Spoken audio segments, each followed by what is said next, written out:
What's up, everybody? James Elkins with Ford Muscle Magazine, and today we're going to talk about the EcoBoost engine. Now, don't change it yet. Yes, it has the word eco, but don't worry, it has the word boost. B-O-O-S-T. 5 letters that we all know and love.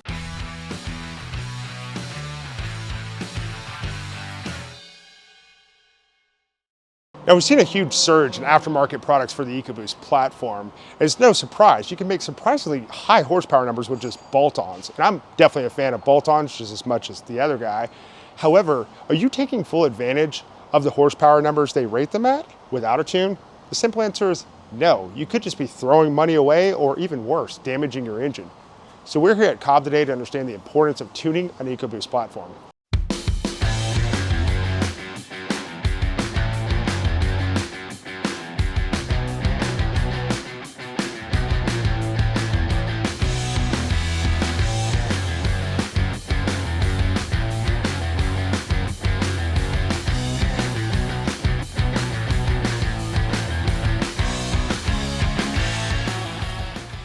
All right, everybody, we hopped on the dyno. We're with Sam. He's the calibration engineer at COBB for the Ford platform. Tell us what we're doing on the dyno today. All right, so we're gonna do a stock baseline pull. We've got the car set up to run in 5th gear. We're gonna do a quick wide open throttle pull, and then we're gonna switch over to a stage 1 map, our 93 octane map with the Accessport transmission tuning, and repeat the process and see what sort of power gain. Stage 1 tune from you guys. What does that have in it, and what does that do to the car?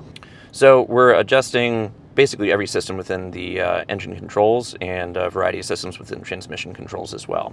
So for engine performance, we're modifying torque targets, load targets, pressure limits, load limits, target ignition timing limits, target fueling, and basically drivability and torque delivery of the vehicle. For transmission control, we're modifying shift schedules, torque converter lockup schedules, torque reductions during shifts, and a handful of shift characteristics. Basically, how does this transmission shift? At what rate do oncoming and offgoing pressures come on and off? And things that generally alter the feel of how the transmission drives. And that's all done through the preloaded tune? That's correct.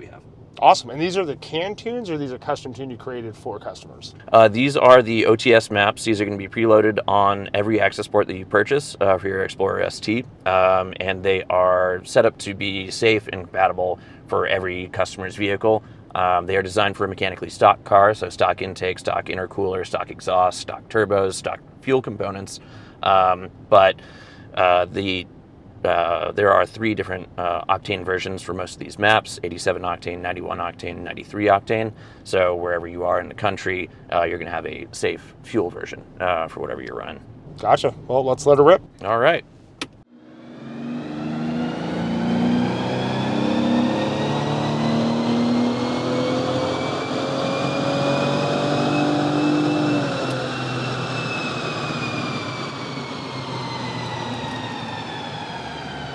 We're on the stage 1 93 octane COBB Sport map. We're going to do a pull from 2100 RPM to about 6000, 6200 RPM. And here we go. Let's let it rip.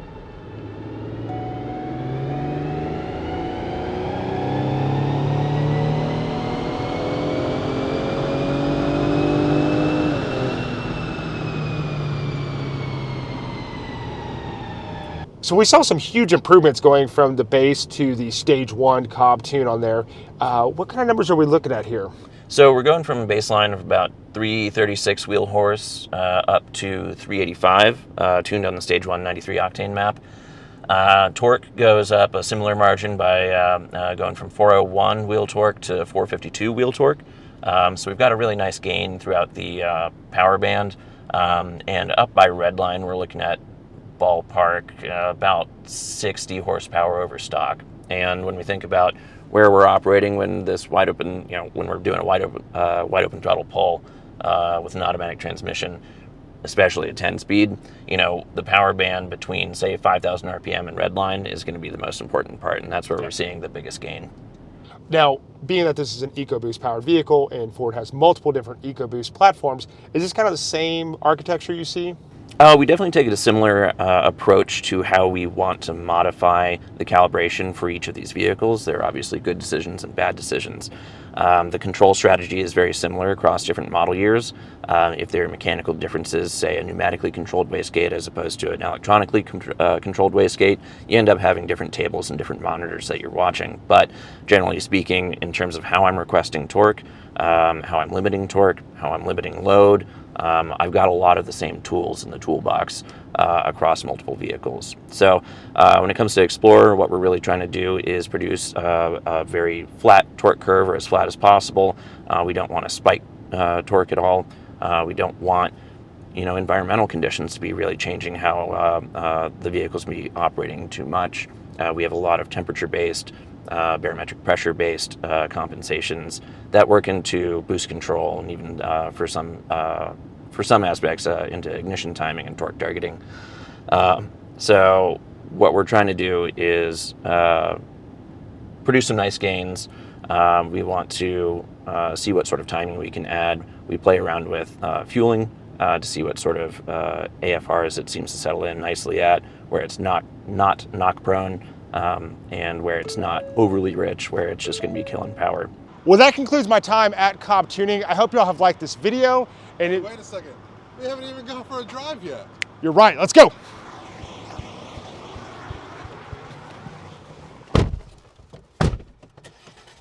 Wait a minute, who are you? So I'm Nick. I am the Ford product owner here at COBB Tuning, so I kind of oversee a lot of the Ford development, kind of have a hand in everything, hard parts, software, just kind of steering the ship, so to speak. Gotcha, and that's all Ford platforms, so that's going to be your EcoBoost from Focus, Fiesta, Mustang, Explorer, which we're in right now, yep. And Raptor. Raptor, yep, exactly, which you can kind of see parked right here next to each other. Just got back from King of the Hammers. Maybe that's something we should cover soon. Hopefully. All right, so you got me in this car. How do you work the COBB platform? Yeah, so this is the COBB Accessport V3 for the Ford Explorer ST. This here is the main menu you get to after you install the device.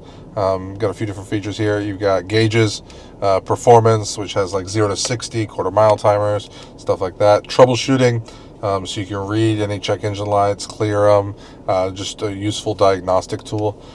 Tune, so this is where you're going to change maps, show current map, and this is where our COBB custom features live, where we'll show you here in a second. And then the general uninstall, which will completely remove our software and put the factory software back on there, so you can go in for service or anything like that.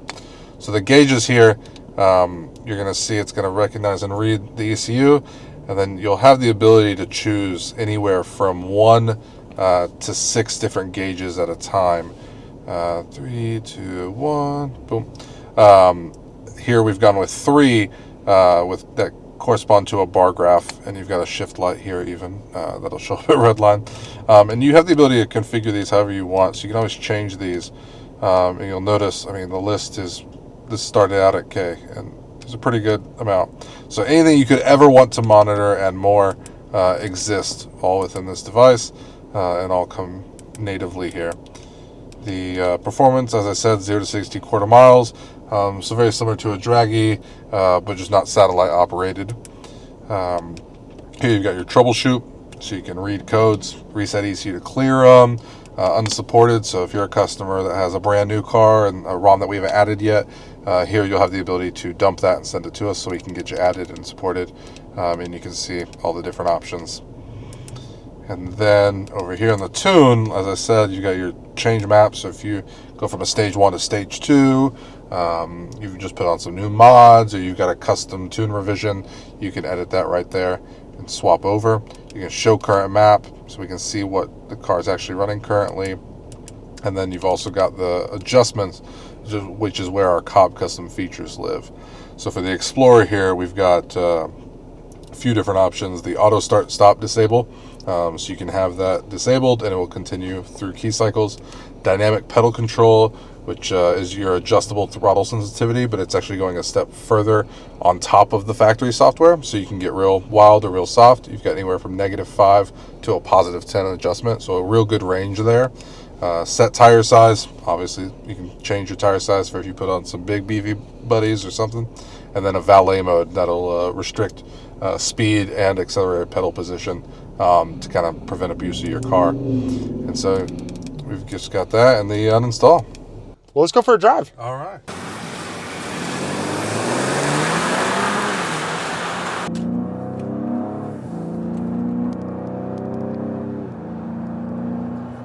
Nick, what makes the EcoBoost and especially the Explorer ST such a good platform for tuning? So typically what you'll see on most of Ford's EcoBoost stuff is, one, most of the cars are obtainable.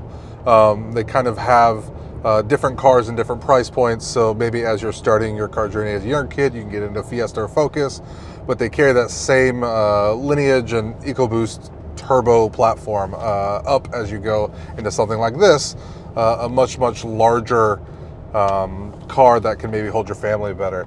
But typically what you'll see is they respond really well to tuning, especially on torque increases. So as you tune it or add modifications, every little bit seems to help, and you can feel that instantly on the car.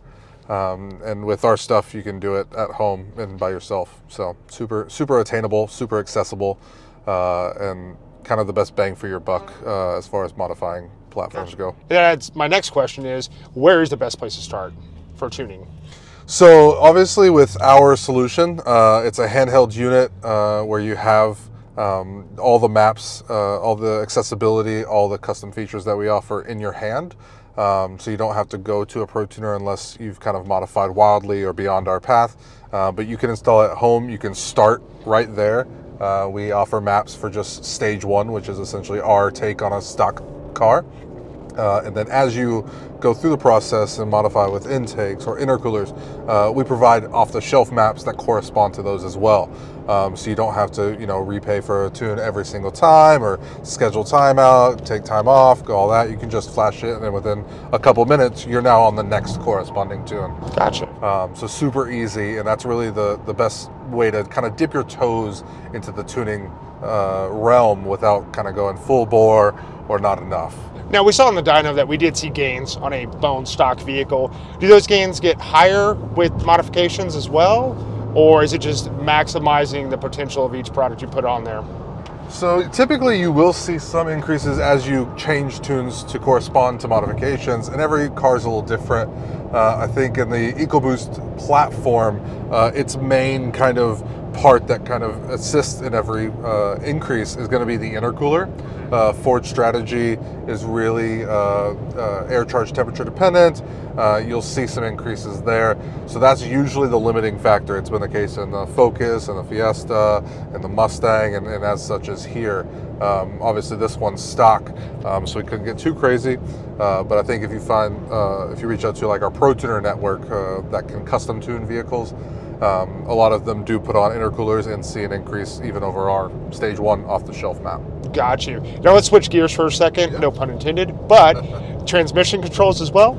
Yeah, so this vehicle specifically has a combined module, so ECU and TCM are in one single unit, unlike a Gen 2 Raptor that has them split.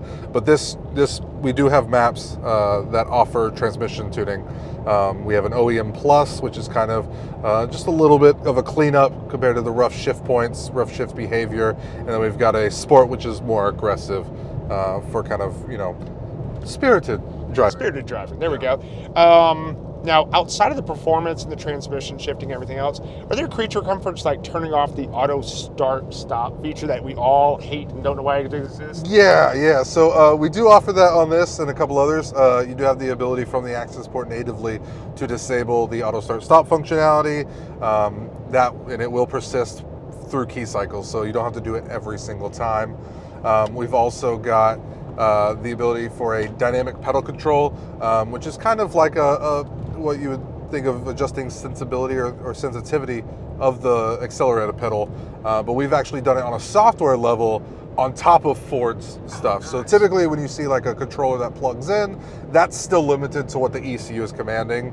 But on our side, we've actually taken a step further, so you can do a multiplication factor. So like in sport mode with the dynamic pedal control set to a positive 10, it's just crazy. It's nonsense.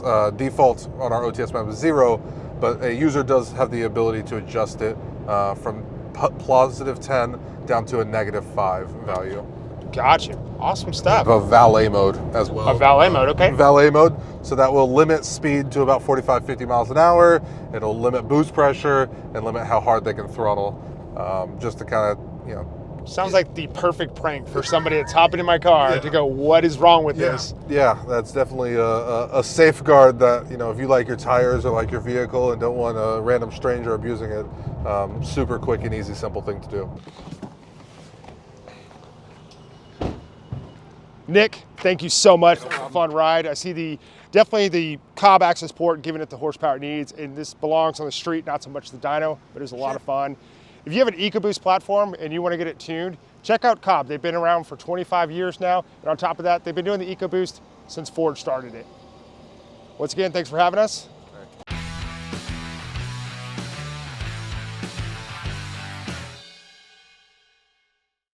All right, now that we've seen the front side of the program, let's dig into the back side. Can you explain what exactly I'm looking at here? Sure, so this is a data log from our Stage 1 93 octane pull that we just did on the dyno.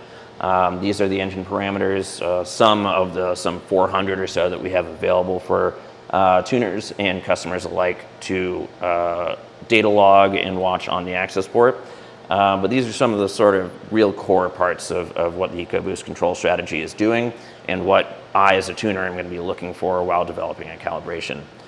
So on the top trace that we have here, we've got a green line that indicates throttle or accelerator pedal position. So we're at 100% throttle from about 2,000 RPM to about 6,000 RPM up top.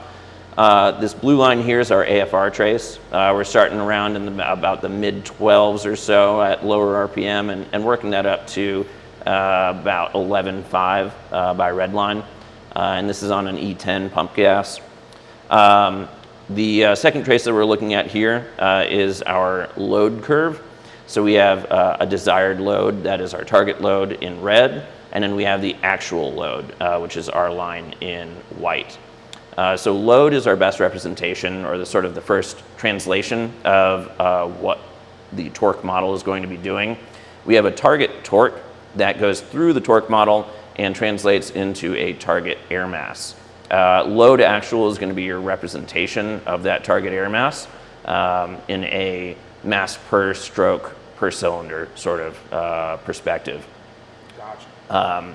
Load is translated into a target manifold pressure, and then that target manifold pressure is translated into a target throttle inlet pressure. As we can see in this first trace here, we have a white line. That is the actual throttle body position, or throttle angle in the throttle body.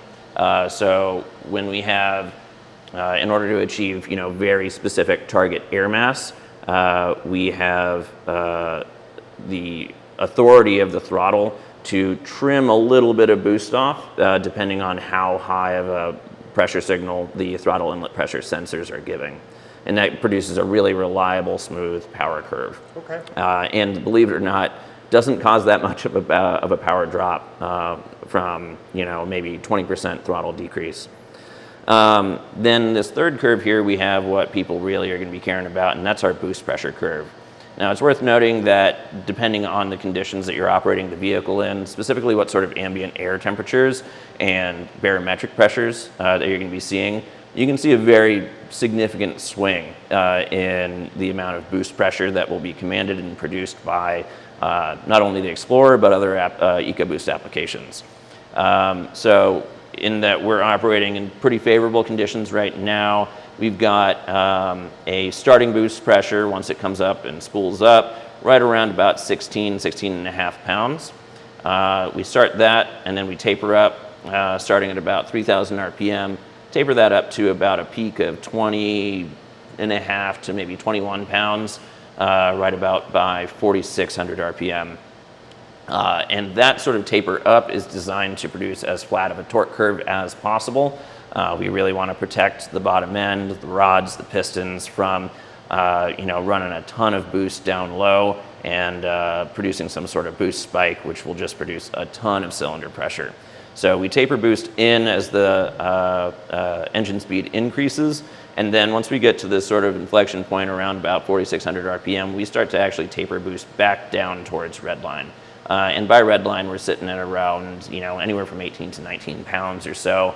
And that is done to manage exhaust manifold pressure. So that's pre-turbo exhaust pressure, which oftentimes can run up to around about twice what intake manifold pressure is going to be.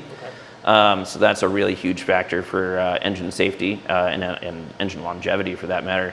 And then we're also managing turbo speed as we get up higher in RPM. We have very small turbos on these cars, very fast to respond, they produce great power, but ultimately they can't spin forever.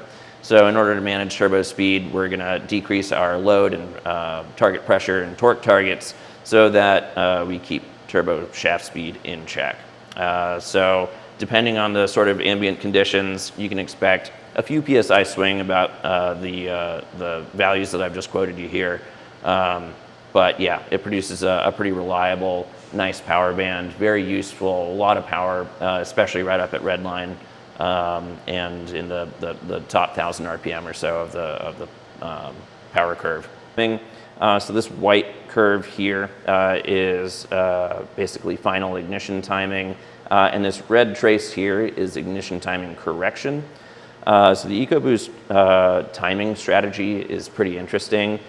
Instead of just having a single table that says run X amount of degrees at X amount of engine load and X amount of engine speed, you have a lot of different systems that are calculating ignition timing and a lot of different adjustments that are being made to it. So one of the strange things that you'll see, maybe if you're experienced with tuning on other platforms, you'll see knock corrections work in as a negative correction. On the EcoBoost Ford strategy, if there is an absence of knock, the ECU can add ignition timing to eke out a little bit more performance, or if you're in low load cruising, to eke out a little bit more fuel economy and get a more efficient burn. So what we see here is that for the majority of the pull, we're sitting basically on our timing limit. We have pretty favorable conditions here for temperature, air temperature right now. So we're running about as much timing as we'd want to down low.